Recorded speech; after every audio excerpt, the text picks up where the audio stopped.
This is The Book of Life, a podcast that uncovers life lessons from Judaism's most important book, helping you power your day with purpose. Here is Ruchi Koval.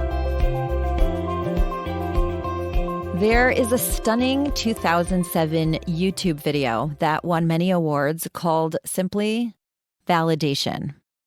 In it, a parking attendant whose job it is to validate parking tickets finds himself with lines out the door for his counter. Why? Along with validating parking tickets, he is validating human beings. Each person who comes up to his counter is offered validation about his smile, her warmth, her kindness. The story continues and is quite beautiful, but for me, the takeaway is that every single human being in the world needs to be seen, heard, and validated.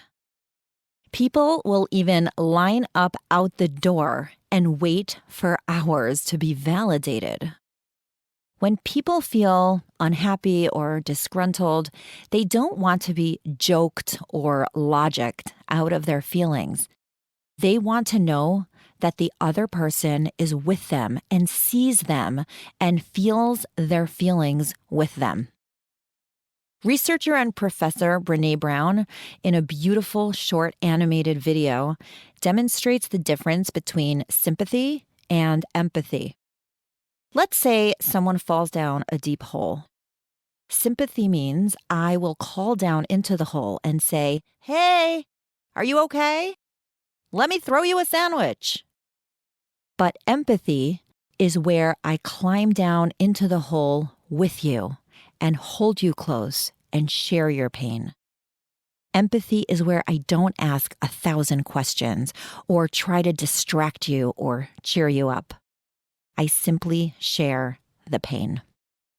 I remember one time I was teaching about validation in, of all places, Providence, Rhode Island. It was indeed provident that I would have this conversation because I have never forgotten it. After the lecture, a woman whom I know tangentially came over to me and asked me if we could take a selfie together. I said, sure. She snapped a selfie, and then, of course, we both had to look at it to make sure we came out shareable. And the woman said, "Ugh, I look terrible." I instinctively and immediately replied, "No, you don't. You look great." She looked me straight in the eyes and said, "Ruchi, didn't you just teach us about validation?" I looked at her and laughed and said, "Oh my gosh, you are absolutely right. Okay, let's have a redo. I am so sorry that you're unhappy with how you came out in this picture. I hate how it feels when I don't like the way I came out in a picture. Would you like to take it over?" She laughed, and we did, and we were both quite happy with how it came out. This week in the Torah, we learn about Moses, who grew up in the ivory tower of Pharaoh's palace. Nevertheless, he makes it his business to go out to his brothers who are part of Egypt's slave force and see how they are doing. He could so easily have hidden among the luxuries and safety that Pharaoh's palace had to offer him. But he felt the pain of his brothers and could not restrain himself from being with them in that pain, even to his own detriment. He ends up taking revenge on an Egyptian who had killed a Jew and imperils his own life, forcing him to run far away from home to a strange land where he was exiled for many years. God himself even role models this behavior in his dramatic appearance to Moses in the burning bush, where he tries to convince Moses, unsuccessfully at first, to accept the mantle of leadership and lead the Jews out of the land of Egypt. Why does God appear to Moses in this strange appearance of a burning bush? God is telling the Jewish people, I am with you in your pain. I, too, am in the fire with you. Notice God does not say, now you don't have pain. God does not say, your pain isn't a big deal. God does not say, your pain will soon go away. God says, I am with you. in your pain. I will not try to silver line your pain. I will not try to minimize it. I will simply be with you in it. Validation isn't easy. Our instinctive reaction is to dismiss someone else's discomfort because we think that it will make them and us feel better. No one likes uncomfortable feelings. No one likes pain. So we try to minimize the negative feelings in the hopes of dismissing them and making them go away. But the truth is, the secret that the Torah is teaching us is that the way to help difficult feelings go away is to simply share the burden, to simply be there with another human being as they are experiencing distress so they feel seen and heard and validated so that they know that they are not alone. Jewish wisdom teaches that when you need to make a condolence call, the most important thing to do is to simply be present. Don't say things that are intended to diminish the other person's pain. People don't want their pain minimized. They want it understood. To that end, don't say anything that starts with the words "at least." The words "at least" minimize a person's pain. What they convey is that this could be so much worse, and therefore your pain should now seem smaller. But having your pain invalidated or overlooked makes you feel worse, not better, because you don't feel understood. In addition to your pain, you now also feel lonely. Conversely, when someone just shows up and sits next to you and holds your hand or cries along with you, the burden is halved because it is shared with another.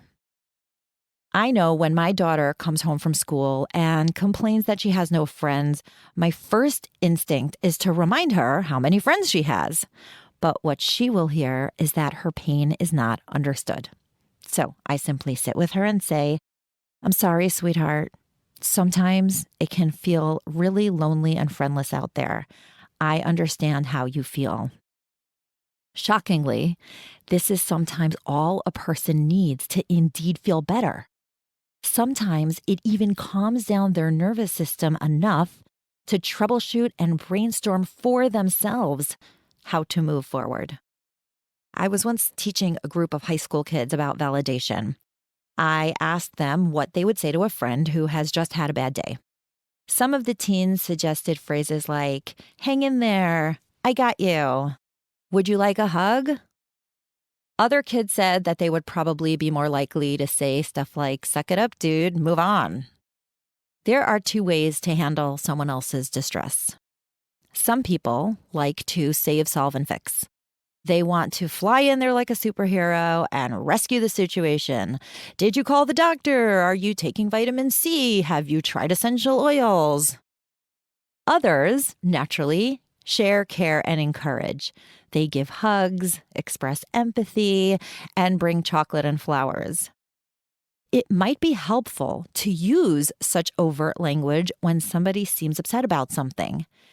Maybe you could just literally ask them, "Would you like me to help you fix this problem?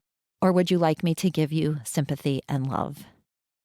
Why do some people always try to fix your problems, even when you've clearly told them that you're seeking empathy and not advice?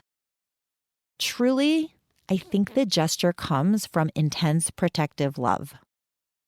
The people who love me are distraught when I'm distraught. Their initial response is to put on the superhero capes and save me from myself so that I will feel less distraught. So while they have to learn to not be Superman or Wonder Woman, I have to learn that instead of feeling so invalidated, I can work on myself to understand the emotional kindness behind the gesture. So the next time someone approaches you with feelings of distress, you can practice the following phrases. "I'm so sorry to hear that. I feel you. I hate when that happens. I am so sorry that happened to you. How can I support you through this right now?" Notice how all of these sentences validate, and share the burden. None of them fix it. That's what Moses taught us. That's what God taught us. And that's what we must teach ourselves and others. You got this. This is the Book of Life.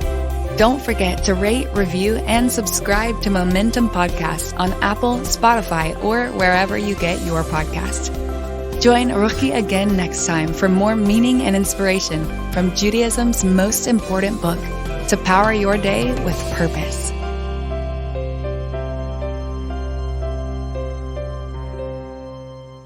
You're listening to a Momentum Podcast. For unlimited inspiration, wisdom, and empowerment, visit MomentumUnlimited.org.